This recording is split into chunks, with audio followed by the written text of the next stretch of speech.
batane mukmin anut ing syariat kang lisane alus ngendikane kapindo mulya remon ya Rasulullah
Alhamdulillahirabbil alamin minangka mukadimah cara wong pidhato ngaturake alamate anak soleh. Iya, Pak, iya. Ya karo tetembangan sisan gawe ndongaake marang kabeh para warga masyarakat ing Desa Kemiri sedaya kemawon ing sampun kagungan putra mugi-mugi putra-putranipun saged dados lare ingkang soleh lan solekah. Amin ya rabbal alamin. Neng Kediri dinane Jemuah kabeh wong Kemiri muga-muga barokah. Ya.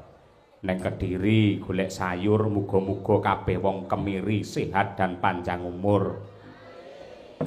Neng Kediri golek cengkeh muga-muga wong Kemiri rejekine akeh.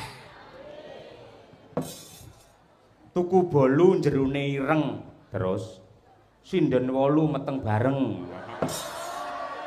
Ya aja sasi rame kok ya. Sembah nuwun ingkang tanpa upama. Ora ngira babar pisan lunduk tak kira bubar wayangan 2 taun sing kepungkur Piyayi Kemiri Pak Lurah barang panitia perangkat ki wis lali karo awake dhewe. Iya, jebul isih kelingan. Iki lho katresnan sing diparingake warga masyarakat Kemiri marang awake dhewe sak kanca Madangkara. Iya, sing patut diacungi jempol ki ing bab kerukunane gotong royong sama sinamadan daya dinayan. Swadaya per RT ditambahi APBDes, BPD, pamong ya melu urunan, carike ya urunan, ewadene ana kurange 20 juta sing nutup Pak Lurah. Wah, semono. Kaya ngono kuwi. Kuwi ora piyai semangat apa enek to, Nduk, nganti kaya ngono kuwi. Tur sing menang menentukan dalang iki dudu Pak Lurah, dudu panitia, dudu perangkat. Ini ya kabeh para warga masyarakat. Mila matur nuwun dumateng warga masyarakat Kemiri sedaya kemawon, awit katresnanipun dumateng kula. Mugi-mugi iuran saking panjenengan boten ical, malah dados rejeki ingkang melimpah ruah kebak ing reh barokah. Amin ya rabbal alamin. Tur ya mesti tumplek-blek ning lapangan ya ngene iki rong taun kepungkur ya, Mak. Temenanan. Lapangan iki menjadi lautan manusia kaya mengkono akeh sing rawuh. Tur hebate yen wayang biyen sing mirsani mung piyayi kakung ning Ripalungguhan iki sawangan piyayi putri ibu-ibu iki do kepareng mirsani wayang. Tur ya lenggah mesti njaluk nggon ngarep dhewe. Ya, ora Ponorogo, ora Solo, ora ngendi wae. Wong wedok ning ndi-ndi mesti menangan. Iya, menangan. Pak Lurah wae karo aku fotoe gur pisan. Parendene ibu-ibu PKK iso ping 10 kok. Iya to. Kaya ngono kuwi. Mulih Pak Dalang ganti gaya Pak Dalang. Ngeten Pak Dalang, selfie Pak Dalang. Masane Dalang rene iki butuhe manyang jak foto wae. Kuwi minangka tandha tresna ya, Mak. Minangka tandha tresna. Intine matur nuwun sanget dumateng sedaya para warga masyarakat. Wabil khusus dumateng Bapak Kades. 2 periode Bapak Nurdianto SP. Piyayine gagah gedhe dhuwur kaya Raden Werkudara. Ning penggalihe kaya Prabu Puntadewa, lembah manah alus ya kaya ngono kuwi. Iya, Pak. Kaya ngono kuwi elok tenan yen Pak Lurah ki. Kaya ngono kuwi anggene kerangkani lan tresnani karo para warga masyarakat. Mula saben-saben masyarakat duwe kersa apa wae, duwe kekarepan apa wae, duwe usul apa wae, waton positif mesti diamini karo Pak Lurah. Mula ora aneh ramukal 2 periode Pak Lurah Nurdianto ditresnani karo warga masyarakat Kemiri. Tak suwun gandeng dadine becik lan apik, dadine rukun lan tentrem. Aja mung 2 periode, insyaallah mugi Allah ngabulake bisa 3 periode untuk mengayomi warga masyarakat Kemiri yang tercinta ngono lho. Amin ya rabbal alamin. Kaya ngono kuwi. Iya, sawangan Pak Lurah ya mbak guyang-guyu ngene janjane entek ya akeh. Iya to. Daleme kae nggen ngarepan kae sawangan nganti ora kober ngecet. Ha iya kaya ngono. Mergo nggih labuh karo desa ya, Mak. Nganti kaya ngono kuwi. Wis pokoke ora lokak saya kebak Pak Lurah. Iya, ngono kuwi. Dasare disengkuyung karo 4 dukuh saka kerajaan, dipandhegani karo Pak Triyadi, terus saka Tumpuk Pak Kateni, saka Bandil Pak Pujiono, saka Plosorejo Pak Sunardianto. Ya, ketua panitia. Ketua panitia ya kuwi Bapak Sumanto, Pak Carik. Ketua BPD ya kuwi Pak Andi Prasetyo. Bendaharane lah iki Pak Sumanto karo Pak Suhar. Ya, kaya ngono kuwi. Ya, tur kegiatan digelar ora mung wayang tok. Kaya sing dingendikake dening Pak Lurah lan ketua panitia sore mau, ana muslimatan, ana simaan Al-Qur'an, istighosah, ziarah ana ing leluhur Mbah Morosari, Mbah Sodrono karo Eyang Sunan Bathara Katong. Wah iya ngono kuwi. Sing nyatani iso lestari nganti tekan Ripalungguhan iki. Iya Mak iya. Kaya ngono. Lan ugi matur nuwun karo Bu Lurah, lan ugi para-para ing sampun masak wonten dalemipun Pak Lurah. Kaya 2 taun kepungkur ngerti lamun to dalang sinden sak yagane iki senengane sate gule. Iya to. Satene iki ya empuk, bumbune ya maknyus tenan, ndelalah duduhe ya panas. Iya. Kanca-kanca pengrawit walah temenanan, rindik suna ginitik. Iya. Imbah-imbuh sinden ya do imbuh, kocapa bareng dalange mung kari duduh tok, Nduk. Dadi apa irus tak ubengne seser ora nek apa-apane wisan. Ha iya ning penting lak ya wis malah ngono kuwi malah tandha tresna. Kowe iki awakmu yen lemu ngene aja kakehan kolesterol. Ora kok meneng jero malah dicawisi karo panitia luar biasa. Sembah nuwun. Iya. Elok temenanan. Muga-muga kerukunan rasa panunggal, rasa persatuan dan kesatuan guyub rukun gotong royong iki tetep lestari ana ing desa Kemiri nganti kapan wae ora ana sing jigal-jigalan, ora ana sing sikut-sikutan, anane mung tentrem lan rahayu. Merga mirsani wayang insyaallah atine dadi seneng, atine dadi marem, le nyambut gawe saya mempeng, pikirane dadi padang, sing akhire sandang pangane melimpah ruah untuk warga masyarakat Kemiri sedaya kemawon. Iya, ngono kuwi. Kaya ngono kuwi. Sembah nuwun uga digelar reog singa budaya made in saka Kemiri dhewe.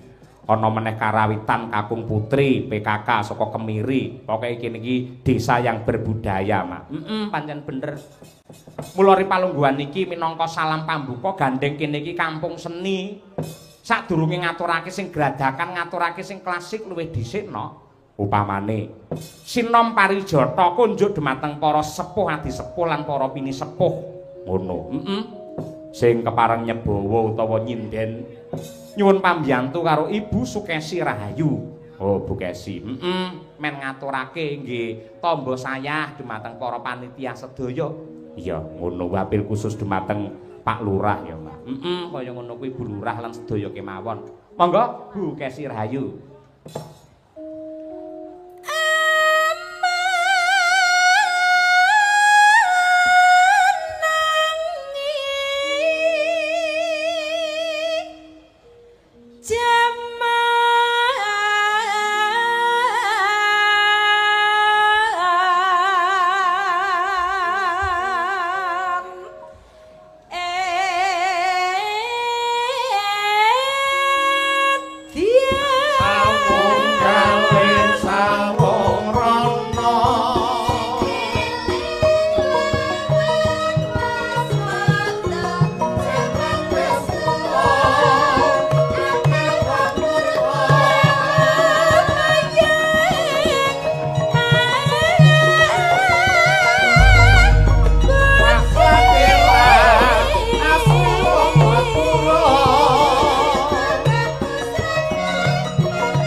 Matur sembah nuwun. Iki uga ana bintang tamune, no. Iya apa? Sapa? Kuwi kaya 2 taun sing kepungkur, ya kuwi Pak Haji Sumarbagyo Gareng. Iya. Terus sing putri, yen 2 taun kepungkur Mbak Elisa saiki genti rasa, ya kuwi Mbak Tatin Titot. Wah iya, iya, njur diaturi jumeneng ya kuwi Pak Sumarbagyo Gareng. Terus dibarengi karo udan men ora kendho semangate, men kiprah blendrong. Ya apa? Sing adate Pak Gareng le kiprah gagahan Ki Ijen, men ana warna yang lain tak barengke karo anakku wedok ya kuwi Mbak Okvalica. Iki ya saka lulusan tari isi Surakarta. Joget gagahan ya iso, insyaallah iso. Mula dipamerke marang warga masyarakat kemiri sedaya. Oh iya. Monggo Mas, blendrongipun dados, ya Pak.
Tepuk tangan yang meriah, luar biasa ini. Pripun sampun terang dereng ngriku? Nun. Dereng. Mpun apa dereng, Pak?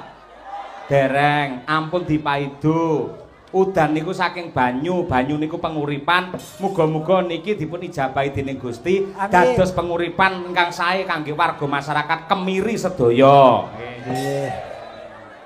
Pripun Mas Gareng? Nggih niki sik. Niki kajenge ketok kula tak munggah sik. Nggih. Nah, ngeten nggih. Cetha niki cetha. Cetha. Nggih nyuwun pangapunten. Saderengipun nggih alhamdulillah puji syukur saged sowan mriki malih Mas. Nggih.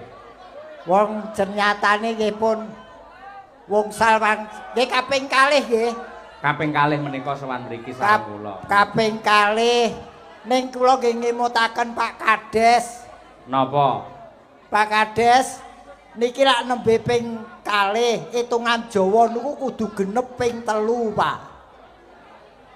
Lah telu ki napa genep malah ganjil no niku? Lho nek yen wong Jawa ki hitungane ganepe ki ping 3. Nggih. Ora angka ganep ning hitungane ganep ping 3. Heeh. Nah, saya Pak Lurah, Pak Nurdianto menika sampun 2 periode insyaallah. nggih. Insyaallah panjenenganipun menika badhe pikantuk amanah malih untuk 3 periode ngayomi warga masyarakat Kemiri mriki sedaya. Lah menawi panjenenganipun Pak Nur menika dados kepala desa lan masyarakatipun tetep guyub rukun, mboten namung ping 3 ning marambah makaping-kaping anggenipun nguri-uri lan ngurip-urip budaya wayang. Ngoten nggih niki jenenge tontonan mboten bobor yen cara Semarangane.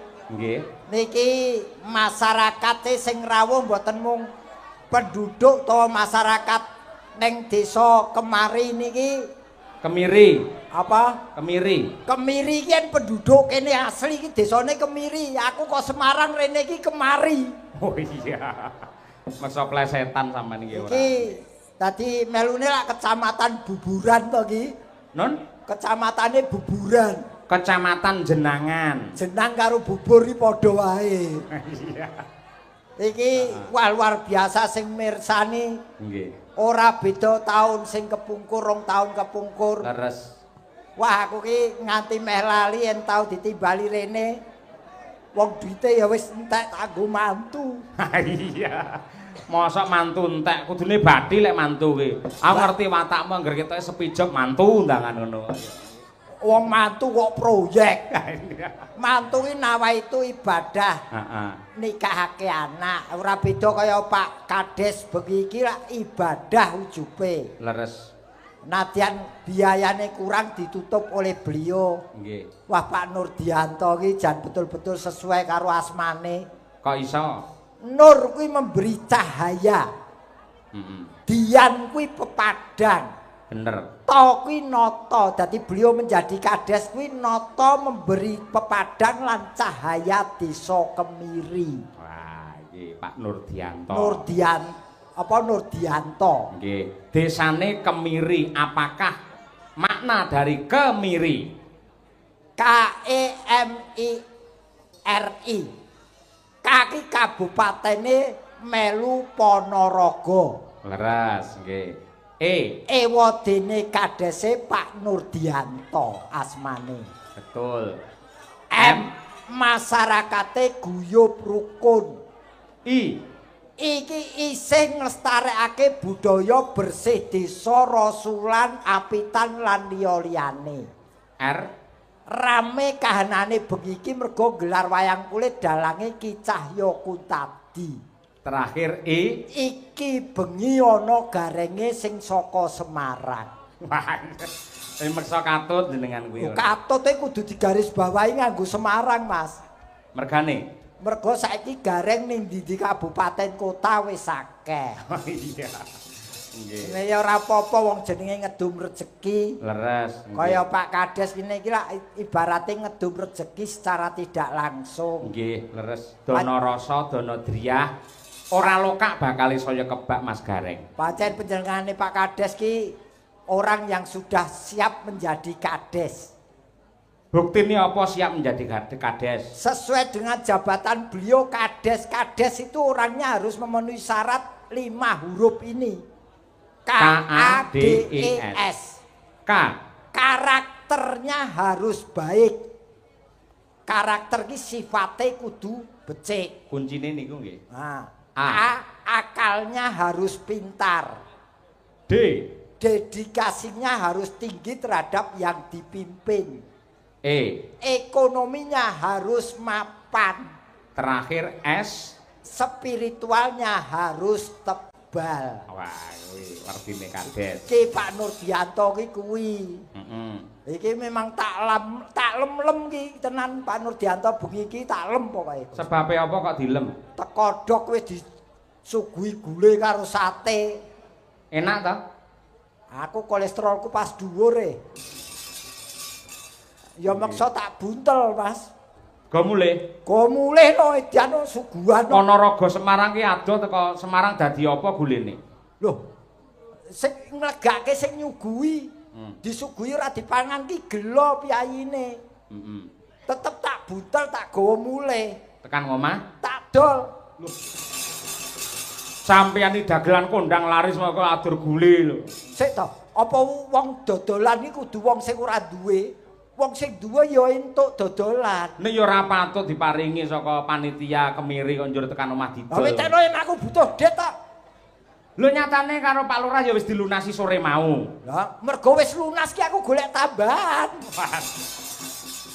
Malah Ora tenan aku tenan matur nuwun tenan ditimbali rene nek wis tombo kangen Mas. nggih, ning ora mandeg teko semene lho Mas Gareng. Babe. Desane lak Kemiri wis kok terjemahke kok jabarke. Kecamatane Jenangan. Apakah kepanjangan dari Jenangan? Je ki jenenge camate mbuh aku rung tepung. Mergo rung tau nimbali. Lah. Nang. Namun demikian, lagi tetep panjenengane ya rawuh bengi iki. Nganti ora nimbali tak enteni. Dagelan kok ngincim ora. Ora ngincim piye mosok kadese wis nanggap kok camate ru nanggap yen aku ya isin. Loh, kose to? Kades bersih desa ki mergo disengkuyung karo warga. Lek Pak Camat dadi kepala ning kecamatan apa ene kok bersih camat ora eneng. Yo dianake. Dianake piye? Bersih kecamatan dianake. Anggarane? Lho, kok kades? Kades piye? Engko sing urunan kades-kades. Lho, Kemiri urunan saka warga, akhirnya ditutup karo Pak Kades. Engko lek urunan kades-kades sak desa, sak kecamatan Kemiri, sak kecamatan Jenangan. Sing nutup kok sapa terusan? Lho, sing matur warga lho, Pak, sanes kula lho, Pak.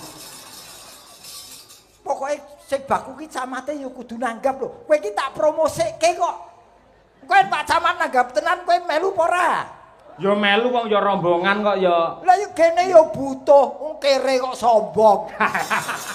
Kowe iki rung jagongan karo Pak Camat to? Burung. Aku mau jagongan sore mau nalika panjenengane sambutan. Nggih. Panjenengane Pak Dalang insyaallah mangke duka mantu napa syukuran kula badhe wayangan nimbali Ki Cahya Kuntadi komplit klasik tanpa dagelan. Pak Camat niku. Pak Camat pinarahe teng pundi to? Pak, pitados boten pitados, wayangan tanpa gareng udan deres, Pak. Niki mergo enten kula udane mandeg. Iya. Nek mau karo Pak Camat ditambahi kok. Apa? Kula ngusulke mbok mawi dagelan gareng-gareng. Oh nggih, siap mawi gareng pacitan. Pak Camat ki ora seneng sing kawe. Senenge sing original lho Pak Camat. Gareng ya original. Heeh. Oh. Tandane gareng original ki apa? Ya biarkan penonton yang menilai. Oh iya. Jangan saya yang menilai kok ndak dikira aku sombong. Heeh. Jadi yen aku ngene iki yo apapun saya lakukan setulus hati, Mas. Nek dalang ngeten lho Mas Gareng. Pamane bapak kula Mbah Sukron Suwanda ya. Panjenenganipun sampun senior. Ketika ada generasi kaya anak-anake kados kula lan generasi muda, pasti akan didukung, disurung supaya lebih eksis. Padha kali jenengan, gandeng jenengan pun dadi gareng sukses sing original, kudune yen muncul gareng liya-liyane, sing liyane ditawakake men iso laris. Ya kuwi benar. Dan saya sudah lillahi ta'ala nurunke ngelmu maupun figur gareng. Kowe ngerti? Iki cerita sesungguhnya terjadi pada diri saya dan ora munamuni iki terjadi di tanah suci, Mas. Piye kuwi nalika jenengan Nuwun sewu kula crita riyin nggih. Nggih. Rikala kula teng Masjidil Haram, teng Masjid Masjidil Haram, nggih. Kula salat teng jaba masjid. Niki sak ret niki mboten enten sing nganggo sajadah, siji-siji mboten enten sing sajadah. Nggih. Delalah enten wong manca, kula mboten ngerti niki wong pundi. Nggawa sajadah digelar teng ngarep kula. Dheweke trima salat ora nganggo sajadah. Niki sing dadi kula terus nurunke ngelmu gareng teng wong liya nggih niki. Mergone napa kula terjemahke, Mas? Nggih. Sakmono akeh wong sing disili sajadah goraku dheweke dhewe ora nganggo sajadah. Berarti saya harus memberi tempat pada orang lain untuk beribadah miturut kagunane utawa kebisanane dewi-dewi. Oh ngono. Ning aku malah tuwuh tandha pitakon penuh dengan pertanyaan. Pertanyaanmu gak banyak jamaah di situ kenapa yang diberi sajadah kok panjenengan? Apa mbiyen nun sewu aja nesu lho. Sampeyan ketika haji ngene ngangge baju ikram ngene jenengan nggih raine nggih putih ngoten niku. Yen raine ora putih. Terus ning ragate rono nganggo rai putih iki. Oh iya.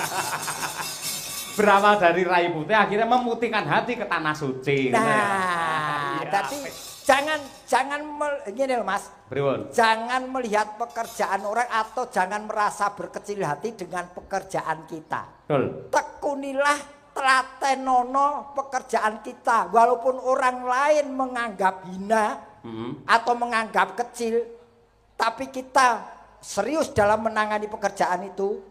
Paling tidak kita diberi pelajaran arti hidup. Ya, nggih, leres menika, leres. Loh, ngene tak rewangi kok ngene iki.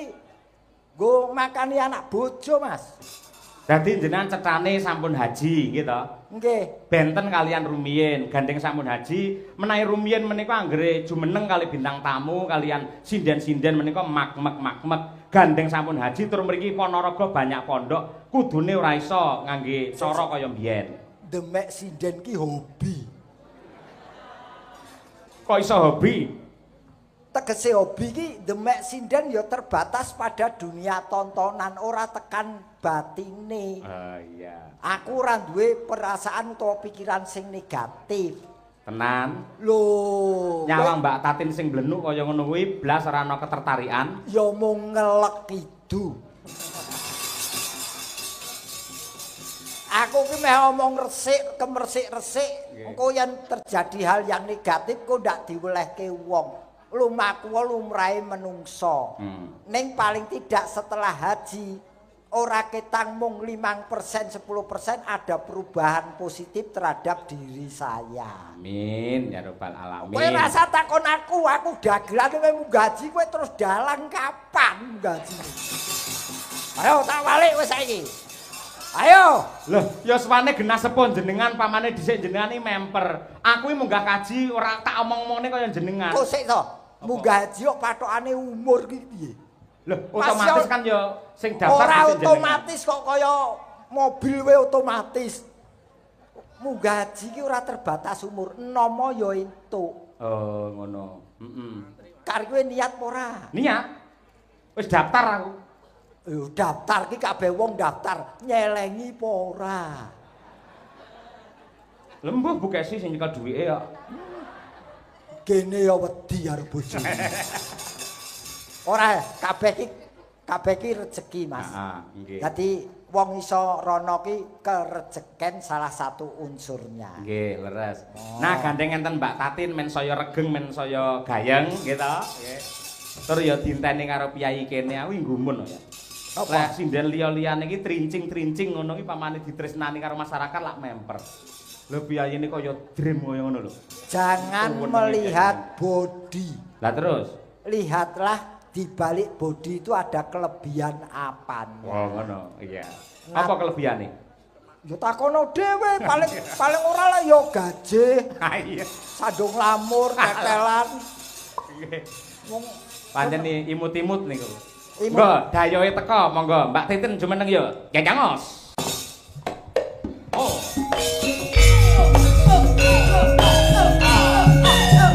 Wes.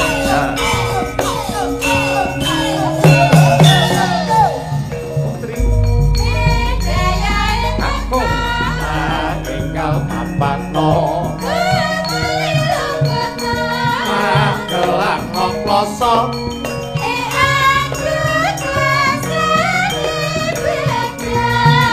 Balen jatah kami isen lah adik oleh no salin soto bintik sukuran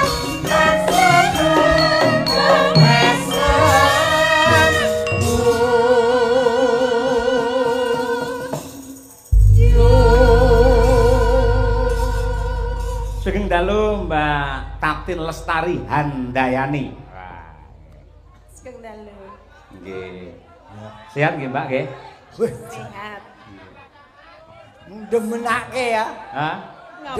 Demenake. Oh, tenang. Demenake apa? Ora anu pasuryane ayu, pawakane ya sekedeng. Ayu. Dhuwur ora ndek ora tegese pas porsine. Pak Degareng. Apa? Aku ijik lingguh nang kono lho, urung ngadeg nang kene wis dunekke kaya dream. Sing ngonekke sapa? Sapa? Ngonoan ku to? Mau ngandake pini piye? Sapa? Mau nih, Mbak Tatin ki kaya ngono kok disenengi mangka bodine kaya dream ngono sapa mau? Sing ngomong dudu aku. Lah sapa? Iki. Bisa bedakne ra wayang karo dalang. Kowe lempar batu sembuci bokong. Tangan. Oh ya tangane ning mburi bokong. Kok esa-esane lho. Sing ngomong sapa? Iki cangike iki. Cangiki iso omong saka sapa? Saka dalang. Terus berarti sing ngonekke aku sapa? Dalang iso omong mergo ditangkap karo Pak Lurah karo warga Kemiri. Kan nyalahne warga Kemiri kowe. Nek warga mriki kan orang ngarani aku dream. Hah? Karani mboten Pak Bu. Nggih. Ora ana warga kene ra ana. Wong kowe ra ana sing ngarani kowe dream tandon kok ya. Malah luwih parah lho. Lho nek lak larang timbane. Larang ki piro wong aku ora ngerti keterangane malam hari ini aku piro ora ngerti kok. Lho kowe juru kuncine kae lho. Loh, iki malam hari ini saya yang mengundang adalah Pak Dalang. Oh iya. Terus piro-pirone ra tau nyang-nyangan nih. Sing ngundang kowe iki dudu Pak Dalang. Sapa? Ya Pak Kades karo masyarakat Kemiri. Kae Gur Makelar. Makelar, wah, mangko iki guntinge landhep tenan nih. Ora mung gunting kuwi peso cukur. Cilik ning Cus. Nun sewu dumateng Pak Lurah lan panitia kula suwun kalih taun ingkang ngajeng menika dagelane kalih sindene ganti mawon. Lah kowe digolek pacaran malah elek-elek aku ora. Kusik. Piye? Kowe tak onekke makelar kok nesu. Lah kowe menurunkan derajatku Kok ora menurunkan? Lah kowe ora dadi penyambung lidahku karo Tatin? Apa kowe arep garengi dhewe? Loh, tegese iki paling ora ya dadi jembatan utawa perantara iso makelar. Apa lewat kali kok nganggo jembatan iki? Oh iya. Wong iki ora ana, kowe aja ngono lho. Kowe ning ngarepe Tatin kowe arep selak karo kahanan kowe. Delok to, lengene wis sak pupuku kowe mosok wani kowe. Pak De. Tak ewangi, kowe tak ewangi. Ewangi ning kuwi padha karo padha mosok lengenku sak pupumu. Lha iki lho semene lho. Mendah. Ya aja ngono kuwi to. Nek jenengan lengene iki lengenku sak padha pupune jenengan, terus liyane sak padha apaku? Yo, mbuh. Ngomong ah. Aku urung tau ngilani kok. Kok ngilani? Mulane jenengan lah artis. Nggih. Sinden ki artis Mbak Tatin. Ya piye carane menjaga tubuh? Le mangan aja akeh-akeh. Olahraga aja keri. Mosok malah saya lari sawah saya gedhe ngono. Pak iya. Ada. Apa-apa, sing bener Pak iya. Dalah. Ngono lho. Jenenge wong ki gedhe cilik kuwi iki relatif. Ana sing seneng sing cilik, ana seneng sing gedhe. Dadi anane sing cilik kuwi, anane sing gedhe kuwi mergo ana dibandingke karo sing cilik. Betul. Sik pertanyaannya, Betul. Reng, aku takon karo kowe jenengan sing luwih pengalaman. Sampeyan milih sing cilik apa sing gedhe? Sing gedhe. Arep ngapa kowe? Mergo bojoku ya lemu. Aku omong cilik bojoku nesu. Lah ya mulane kaya jenenge gedhe cilik kuwi rak ya senengane dhewe-dhewe to Pak De. Betul. Nek umpamane aku dadi bojone jenengan nek umpamane gedene semene rak ya malah rasah dadak aku kasur to Pak Dalang. Iki tegese bojomu ki ngopeni awakmu. Kowe iso makmur subur. Ana lho dalang laris bojone sik tetep cilik wae. Ana ta? Kuwi lemu ya, lemu makmur ayam tentrem loh jinawi Kertoraharja. Lah kowe ora ngerti bojone Mbak Tatin. Dene Mas Tulus, awake masalah kari lunglit tok. Ora yo padake saiki wis rada lemu. Loh, sampeyan iki wis cilik Mas Gareng. Mas Tulus iki saya cilik neh. Menyesuaikan. Kok iso? Lombok tumumpang tahu. Tahune Iki. Tak ewangi, kowe tak ewangi. Ket mau ketok ngewangi ning kok malah jelema. Monggo Bapak Ibu menawi pengen dahar tahu menika sampun cumawis. Lah menika lombokipun nggih sampun cumawis. Aja mbok tawake tak boronge dhewe. wah. Garenge rakus kuwi dene. Aku senengku karo genduk Tatin ngene iki lho. Bocahe ketoke galak ning sejatine atine becik. Oh. Kula akeh sing tresnani. Kok iso ngingon jlombrongke meneh apa ora? Wis omong dhewe, aku ngelem salah. Kok sik ta? Lah ngono nek sapa ngerti mau ya mau dadak. Oh, aku ki omong tulus saka bojomu. Ayo Cen bojoku tulus. Lah iya.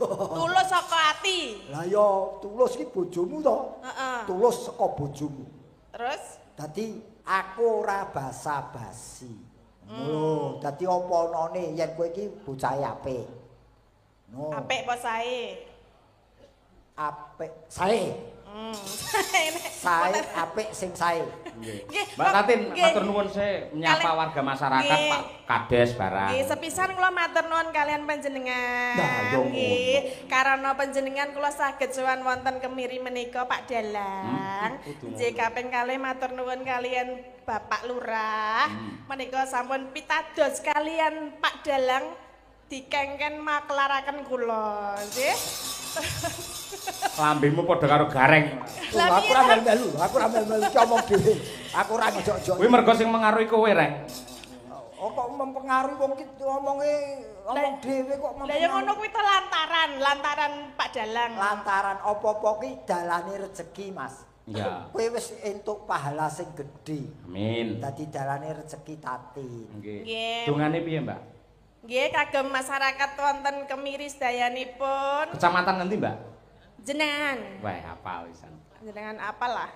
Kene iki kemiri jenangan Ponorogo. Nggih. Kemiri jenangan Ponorogo sing mirsani wayangan ora ana alangan sawiji apa. Parikan, Mbak. Ngono dadi ngrangkep iki pokoke. Parikan to nganggo parikan to, Bren. Mangan roti cacahe 6. Heeh, betul. Layak lemu akeh ram. Mugi warga Kemiri tansah ayem tentrem. Nggih. Ono kuwi. Ngombe kopi kurang legi. Terus Iki mau lho, lagi tak ombe iki mau lho. Pariane apa? Ora Batangane. kopiku kurang legi kok.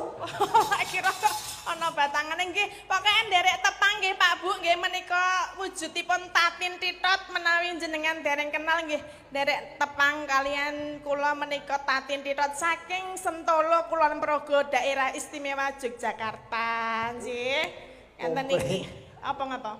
Kan ngarani istilahnya kowe triple T. Apa triple T? Triple T apa? Tatin Titot triple T. Tatin Titot. Papat malah. Oh, malah papat ya. Catur netro. Catur netro. Nggih, menika mbok bilih wonten pamundutan lagu napa-napa Pak Yoyo. Siap, Mbak, menika kula waos riyin. Saking paguyuban driver ambulan desa sekecamatan Jenangan siap mengangkut gareng. Ora ding, kleru tak tambah dhewe, Reng. Sorry, Reng. Nah, saploke entuk gareng cadangan. Lagunipun tembang kangen, kering sret budal. Lah niku semboyane, nggih. Kering sret budal. Nggih, mergo hubungane kalian kesehatan lan kasugenganipun tiyang niku. Amin, amin, amin, amin. Assalamualaikum warahmatullahi wabarakatuh. Waalaikumsalam. Kula nyuwun gending tayub kalajengaken sambel kemangi. Kula kintunaken grup PKK Sekar Melati. Saking kula Pak Harno Krajan. Mekaten saking kula wassalam. Nggih. Saking kula ki apa Mbak rapati jelas iki? Ki apa iki? Jane iso maca apa ora iki? Tulisane ora jelas kok ora. Saking kula. Allah tunggale. Jajal iki iso maca apa ora? Oh nggih. Oh nggih piye? Pacane apa kok oh nggih? Lah iku oh nggih kok semrawut. Niswi. Apa? Niswi. Piye? Glebot Kerajaan Kemir. Pak De sing bener le maca iki. Misni. Misni. Nah, Saking kula Misni glebot. glebot Pak. Hah, pundi Bu? Glebot. Glebot Kerajaan Kemiri. Oh, ya. Menika nyuwun apa? Aku wedi ana duwite. Dengaren biasamu. Ya wis kene ra apa-apa. Kekuasaane dalang aja ngono kuwi. Keren. Oh iya. Tatin kaya ora ngerti kae bengi dalang. Terus Yen awan dadi kotak masjid. Kotak amal. Salam Mas Cahyo, kula nyuwun gending podang kuning dipun bawani. Nggih. Sesideman dipun bawani gending niki kula kintunaken dumateng PKK Sekar Melati Krajan. Matur nuwun ibu-ibu sampun ngladosi kala wau. nggih, mau ya wis foto-foto ta Pak De. Wis. Aku seneng diapit ibu-ibu sakmono akeh rumangsaku aku ganteng dhewe. Kok ya ora ana liyane kok ya mergane. Kula Mbah Untung sing Mbah Reksa. Gogo Kalang Timur. Kula nyuwun lagunipun Rengu kula aturaken dumateng Pak Dalang matur nuwun. Mang pilih Mbak Tatin sing pundi? Rengu bisa, sambel kemangi bisa, tembang kangen ya oke, podang kuning boleh. Nggih, napa Pak Bu? Podang kuning oh nggih. Podang kuning ayo Mas Dar malah ongklang-ongklang. Wah, dar sini. Malah ndelokne bae lho. Ngagem bawa menika Pak. Ngono kompliti. Ado-ado tak undang ke Yogya kok. Sapa sing ngundang? Oh kowe iki omahmu lak sentolop to. Sentolo kok sentolop. Oh, sentolo to. Gareng iki jampeng. Coba. Nadyan wujud temong paksi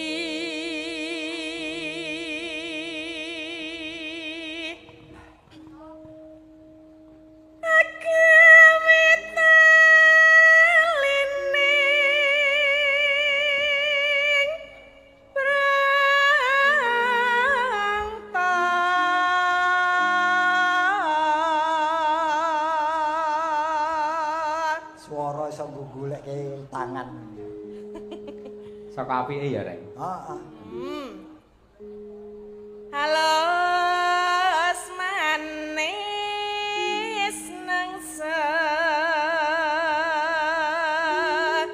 make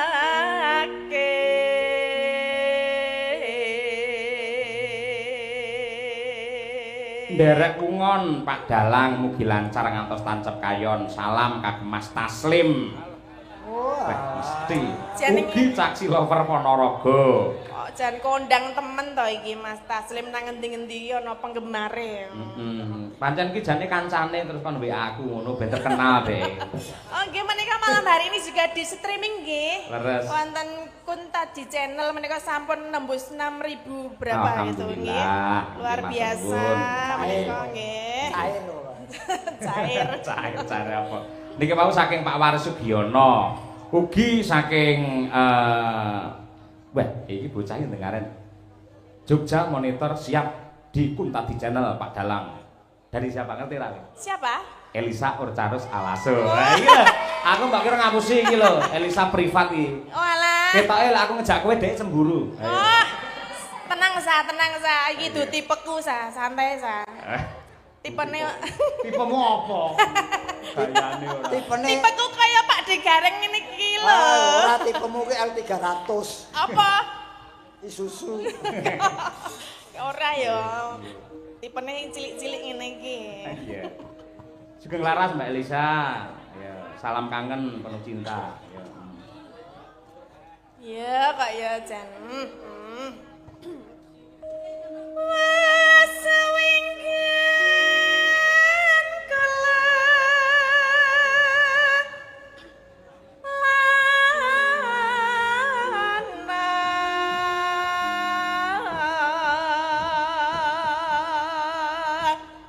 Mau ya iwo apa wajine aku nyambut gawe metu sop. Lah ngapa lho iki ya lumayan lho Pak De. Tolong Mbak, aku siji diwadhe tas kresek ya. Mas, aku loro ya, Mas. Iya, loro pojok kono, Mas. Goleki si podang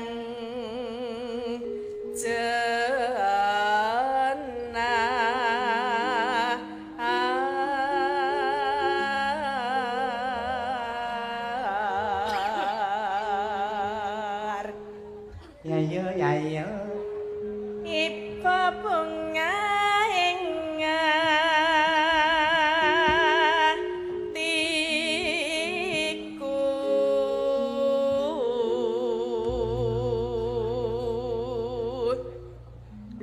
nyanding bisa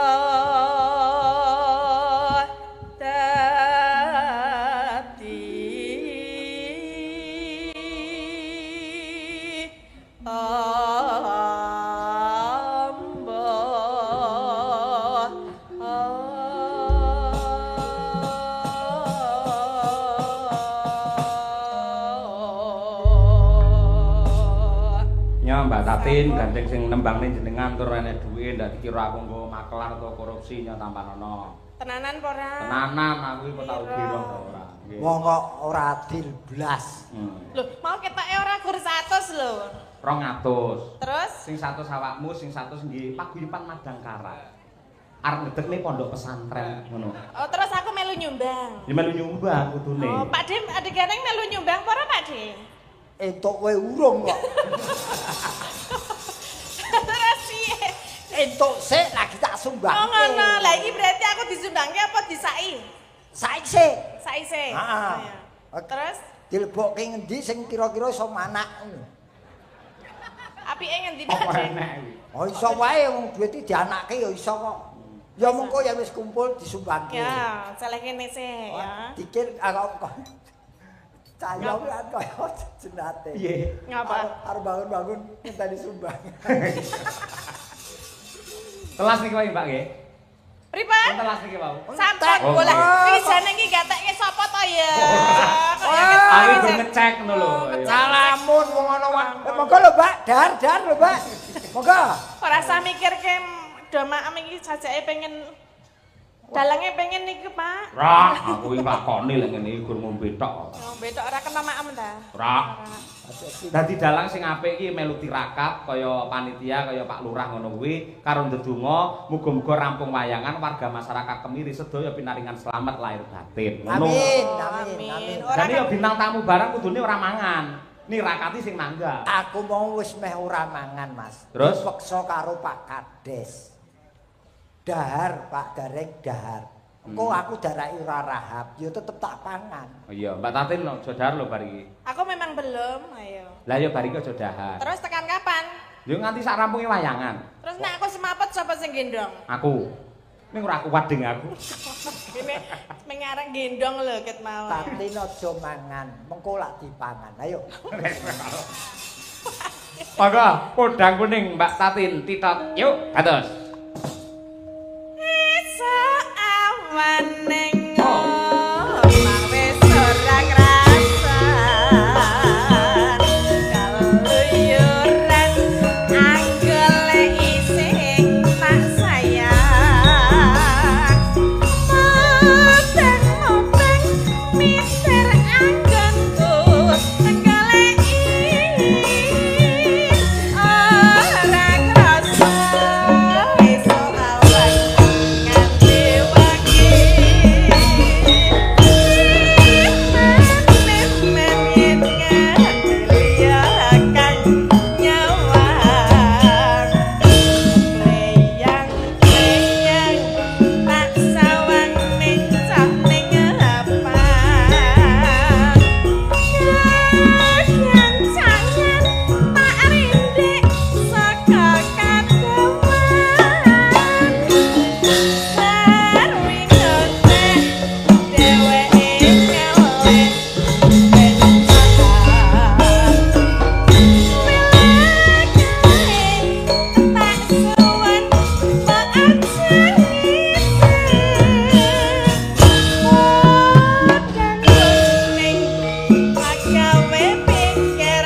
Desa Tenggarong seberang Sugeng Laras, Pak.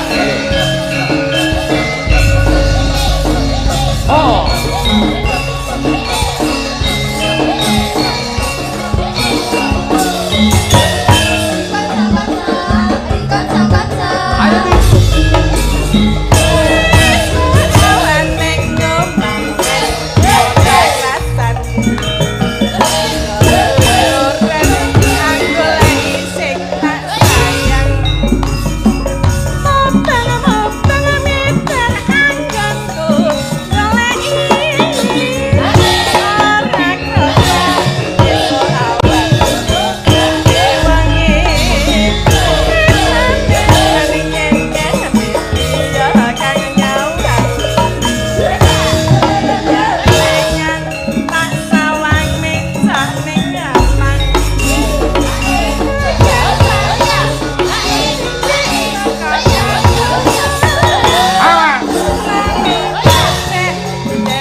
Mbak Tatin. Mangke jenengan kudu fragmen karo Pak Gareng niku kersane panitia ngoten niku ning jenengan bisa menyusun kekuatan dulu istirahat sebentar. Oh iya. Lakonnya apa ya nanti ya kira-kira ya? Ya. Itu men dhewe. Terisirah padahal. Terserah. Ah iya. Aku gak apa-apa tadah kok. Wong jenenge wah jan. Oh ya ora maido ya ditimbali nganti tekan kene suarane ya tus becik apik Mas. Cetha intonasi terbaca. Nggih. Ambak nuwun saya piyayine pancen ya rada lemu ning lelewane iki pancen milangoni. Mula akeh piyayi-piyayi sing gemes karo Mbak Tatin kuwi, ngono. Heeh. Pancen sapa jenenge iki? Tatin. Tatin. Titit apa? Titot. Titot. Heeh. Iki memang apa petingane nggon swara. Iya, Oh. Wah, nek yo ngladeni Tatin wis menggeh-menggeh aku wisan. Mergo apa? Umur. Ya. Jejere wis sumuk lho iki Mas. Jejer tok wis sumuk. Sumuk kaya cedak mesin open kok. Saking semangatku. Nggih. Nyobi gamelanipun ingkang pelok. Ha, menika. Niki kagungane Mbah Sukron niki Mas Gareng gamelane. Oh, niki.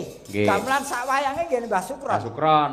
Gen kula pun bidal teng Grobogan mriku. Nggih. Oh, tak kira gamelanmu karo wayangmu mbok gadekke. Pak kepruk. Kuwi Mas kawin kok ngawur ora. Lha mek kawin wong jane yo nyandak lho kene kono awan bengi. Awan bengi ora. Wah, yang malam. Wah, gedhen iki. Ya wong iki bapak dhewe sing duweni ora masalah. Betul. Pak Sukron Suwondo. Nggih. Mbak Birgita, yuk berdiri. Tak tang tak dang dang dang. Oke.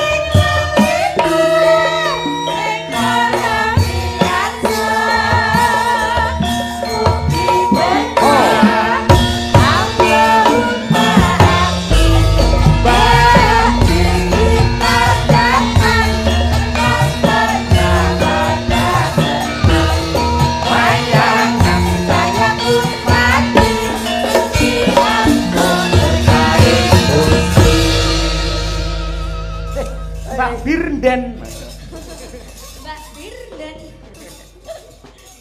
Ya, iki sak putramu ketok umurane Mas Gareng. Oh, tua anakku. Iya ta? Tua anakku. Nggih. Tua anak sing ragil kowe mungkin kowe kalah tua karo anakku. Wah, jan sinden saiki iki nom-nom ayu-ayu. Heeh. Disawang enak. Suarane apik. Suarane apik. Heeh. Mung sayange go siji. Apa? Ora gelem karo aku. Ya gak gelem aku. Saman wedakane putih kaya ngono kaya balit ngono malan. Kowe ora ngerti kok yen ki tak ilangi wedakanku malah saya elek. Ora jenengmu sapa to, Nduk? Nggih kula Birgita Ayu. Birgita. Heeh. Ora kowe iki candi. Kula Kediri Jawa Timur, Pak De. Birgita iki apa kowe anake Walondo? Ora. Lah kok jenenge Birgita? Ya kae Pakku mergo kemendemen mangane dadi aku, Pak De. Oh, dadi bapakmu ngombe bir kemendemen Heeh. terus anak-anak kowe. Ya ketoke ya ngono, Pak De. Oh, ya mula Iya, tanggoku ngono. bener tanggoku kae jenenge Chong Yang Ji. Apa kuwi? Bapake mendem Chong Yang metu anak siji. Yo. Oh, nek ora apa-apa. Masih apa-apa kuwi jeneng kuwi wasiat saka wong tuwa. Heeh. Mesti Lah Mbak Birgita iki cara buah apa Mas Gareng? iki sing diarani buah anggur ya iki. Ha iya. Urung dipangan disawang wis seger. Oh, iya. Rasane iki seger. Lah Mbak Winong iki cara buah apa? Iki Heeh. klengkeng. Kok iso klengkeng? Ketoke lak ketoke kokoh ning sejatine manis ning ati-ati. Kowe yen mangan klengkeng ora waspada ngletak kentose kuwi bahaya. Lah lek keseleken, Lho, keselek kelengkeng. kok kelek to kuwi? Klengkeng kok kelek. Kelengkeng. Klengkeng yo ora mangane siji-siji. Ngono. Ah, iki klengkeng. Lek Mbak Dian Munasirah cara buah apa? Iki, Nggih. iki jeruk. Kok Jeruk. Jeruk ki lagi disawang wis nyenengake. Heeh. Nadyan ora mencolong ning disawang tok ki nyenengake. Oh, Menyenengke. Lah jeruk kan akeh enek sing legi enek sing kecut. Iki jeruk apa? Aku ora ngerti wong aku ora tau dilat. Oh. Bener. Kok takone wong iki. Ora tau dilat, biasane dilati desel kuwi ya. Yo ora to. Terus kuwi Mbak Okfa cara buah apa? Iki Ah, pir. pir. Pir. Pir to? Pir. Pir ki yen tuku wong ki dikeki yo pir. Oh iya. Pir, buah pir. Ah, bojoku, awas nganti elek. Jambu weton Demak. Wah. Berarti Nyeger. jambu air. Jambu air weton Demak nyeger ati. Oh iya. Mbak Tuti kayak sebelah ibu sih. Lah iki. Tapi kudu Mbak Tuti apa Pak De? Apa? Melon. Melon. Melon. Nadyan wujude jaba ki keret-keret. Oh. Ning yang dibelah ngono ki dipangan seger rasane. Oh, melon. Melon. Iya. Mbak Lia, Mbak Lia. Mbak Lia. Lihat sing di Sebelah Di Mbak samping Tatin. Mbak Tatin. pace. Kok sia-sia. Kok mbok sia-sia Kok wi. sia-sia piye to? Buah Pace apa manfaate? Pace ku iso digo jamu. Hmm. Jamu apa? Jamu penurun darah tinggi ya. Gak ero gak tau ngombe. Gak tau ngombe kok. Ora tau ngombe to? Gak tau. Kok yo diombe bareng yo? Pace itu ono manfaate, Mas. Iya. Oh, Betul. Dan kepiye-piye sindenmu kabeh bermanfaat. Loh, lah Mbak Tatin urung cara buah apa Mbak Tatin? Wah, aku ora wani. Lah kok gak wani? Kayak Gak adil engko. Kok tak onake buah mekrok yo. Wis mending ora wae Wah. aku. Ah iya. Nek tenanian bil kita iki isih sekolah wis lulus yo saya. Sampun lulus Pak De. Sarjana seni niku, Pak. Niki luar biasa pesinden ingkang pun beto Mas Cahya. Tadi niku S1 semuanya. Nggih. Loh harus niku Pak De. Seorang wanita itu Sing harus S1 berpendidikan. niki tutik tok niki. Niki Mergo yang siji pilek. Ya kabeh S1, kabeh S1. Loh, niki Mbak Dian malah magister seni. Magister S2. S2. Jadi ojo sok nyepelekke dan jangan memandang rendah seniwati karena sekarang sudah sarjana. Nggih. Nah, nggih. Iki Mbak Birgita pamundute ya kuwi tembang kangen. Nah, nggih. Monggo langsung kemawon. Diaturake tembang kangen kunjuk dumateng sedaya kaya para pamirsa, para lenggah ugi ingkang monitor wonten ing streaming YouTube. Wah ya matur nuwun. Delong-delong sik ya Mas, delong-delong sik ya. Ayo sindane mike diangkat semua. Wah. Iya. Ayo, mike diangkat kabeh. Wah, ruang saku iki jan agar lanjene nyanyi jan kaya juragan. Iya. Iya.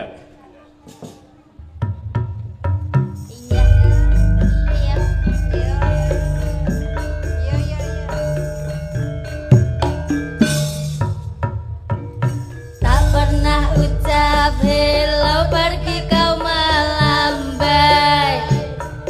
Harimau, harimau, harimau, harimau ya. Tak pernah ucap hancur hatinya bersepai. Harimau, harimau, harimau, harimau melayang. Ya.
miak regeng gumarenggeng. Cocok karo suasanane Mas Gareng dasare ya piyayi kemiri kene ya piyayine sayuk rukun cangcut gumregut anggene bebarengan karo Pak Kepala Desa mbangun desane. Nggih, leres tur niki nggih suasanane lak Jawa bar Jawa nu adem dikeki sing bangsa anget-angetan. Ah nggih, dawuh leres. Ngeten iki wah jan bir temulawak iki mau jan. Bir kita jan wis ora guang samubarangi. nggih. Pawaan becik rupa ayu swara ya kepenak dirungokke. Nggih. Aduh. Menika wonten nawala. Assalamualaikum. Waalaikumsalam. Sugeng dalu Pak Dalang Cahya Kuntadi. Nderek monitor Kuntadi Channel ngantos tancep kayon. Salam kagem sedaya kru Madangkara mugi tansah sehat bagas waras. Amin. Request tambal ban dari ayahnya pemimpin Sinden Madangkara Pak Marsono. Iki Marsono iki sing ndi to? Hah? Marsono. Pak Mbak Dian Munasiro, Mbak Arka.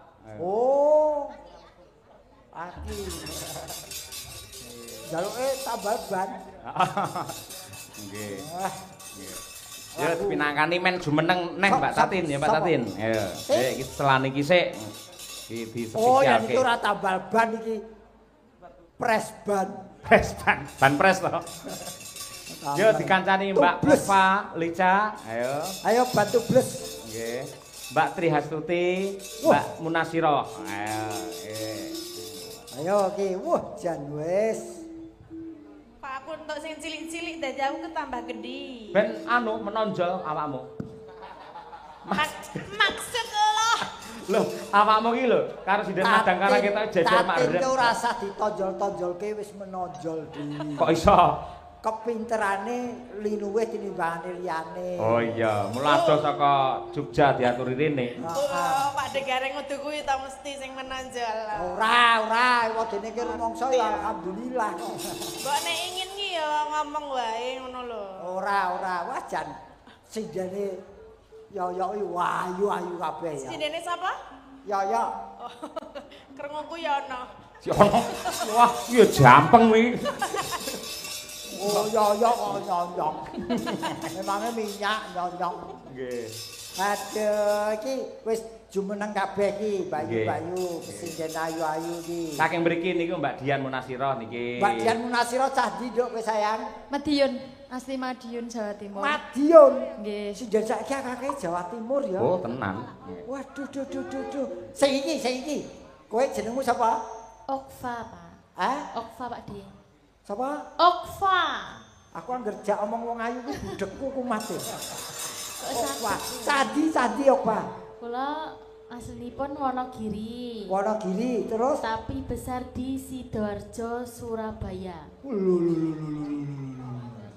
Iki Wonogiri ning besan ning Sidoarjo. Terus sekarang dimakan orang di Solo. Oh iya toh? Oh, wis dibujuk toh? Dereng. Ura mak dimakan wong Solo. Tegese mangan bareng karo kanca-kancane cah Solo ngono lho. Wah, kowe lambemu karo atimu ora padha. Ya, kowe nek sik ada opa. Nggih. Aku. Sejaba bayi. Aku ditakoni Pak D kan kaya kancane. Ora usah kowe ngono ki kok tak takoni. Iya, tapi nang cepet aku nek suwe-suwe mah. Aku malah gila. Alah ngapusi gila apa ndek men mampir nang nggon aku tak kei entung ya dipangan lho. Sampeyan rasa munafik, bae wis kaji biar rong kaji karo apa kaya aku karo aku. Lho, kentung to. Heeh. Terus piye Kareng?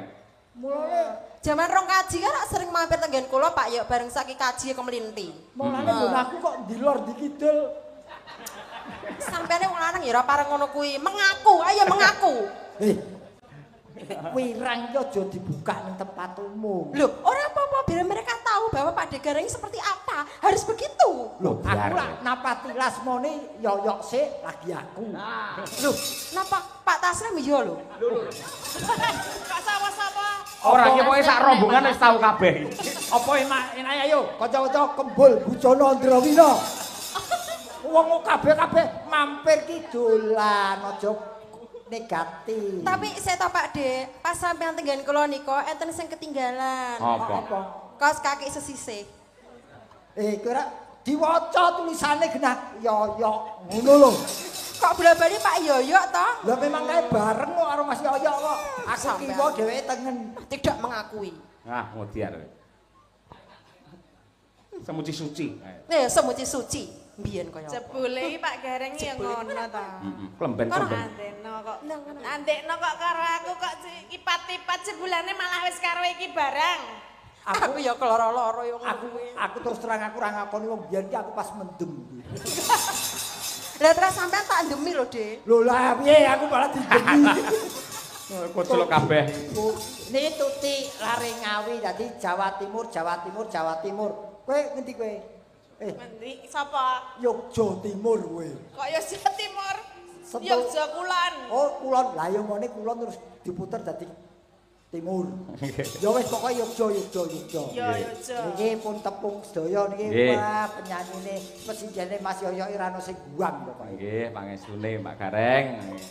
Mergo lek diguang ya nang ditemu wong-wong kuwi yo ayo. Pokoke Pakde. Ditemu aku pun nggih ketemu sapa-sapa.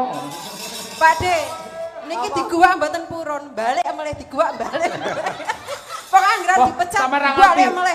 Enek sinden anyaran lho Pak Gareng. Sinden anyar datar ini langsung arep diantemi sinden-sinden iki ora. Langkai dulu bangkeku ngono. Aku ora jeneng mergono kowe, ora ngelem mergono kowe ora. Terus ning kowe iki pencetak sinden bintang tamu ya awakmu. Ayo. Sindenmu ki wis dadi bintang tamu paklirane dalang sapa wae. Iki tingkatane bintang tamu. Sing kuwi lho bintang 7 ki mergo mumet kuwi. Lho, sampeyan dereng ngerti talak ukur sinden madang tolak ukur. Kowe arep ngomong apa, Tik? Tolak ukur sinden madang. Angin lek kowe iki. Tolak ukur mergo apik telake. Yo, pamundhute diaturake tambal ban saking Pak Marsono. Nadianto menika jadul ning lagi ngetren lagi. Ugi kula aturaken dumateng warga masyarakat wates jenengan ingkang insyaallah kula sak kanca Madangkara sowan benjang tanggal 17 Mei wonten wates. Aku kosong lho kuwi. Heeh, iya. Aku kosong. Kosong istirahat, awake nggih leren wis sepuh. Tawa kok malah kok istirahat. Tambal ban oke, yuk kekos.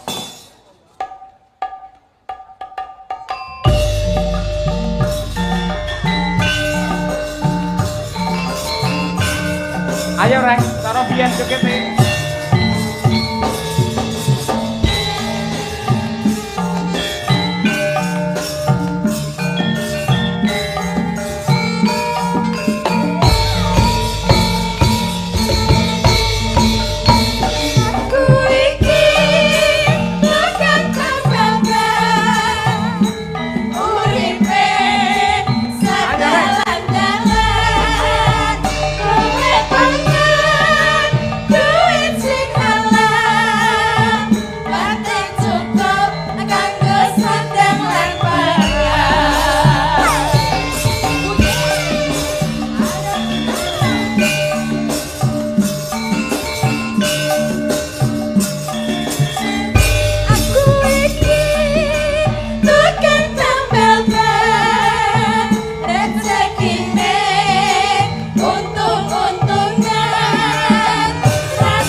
Selalu untuk warga masyarakat Kemiri Jenangan.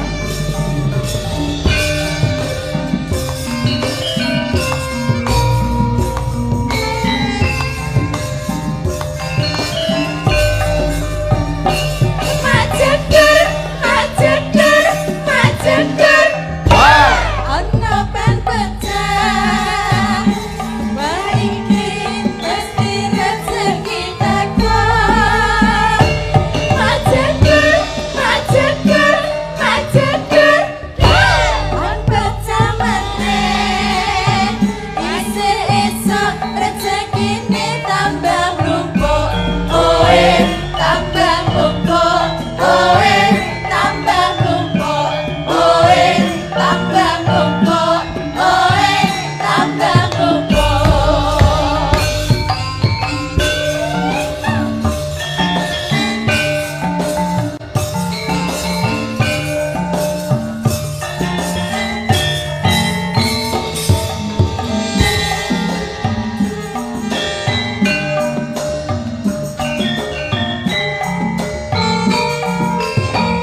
niki, mula diarani lagu jadul.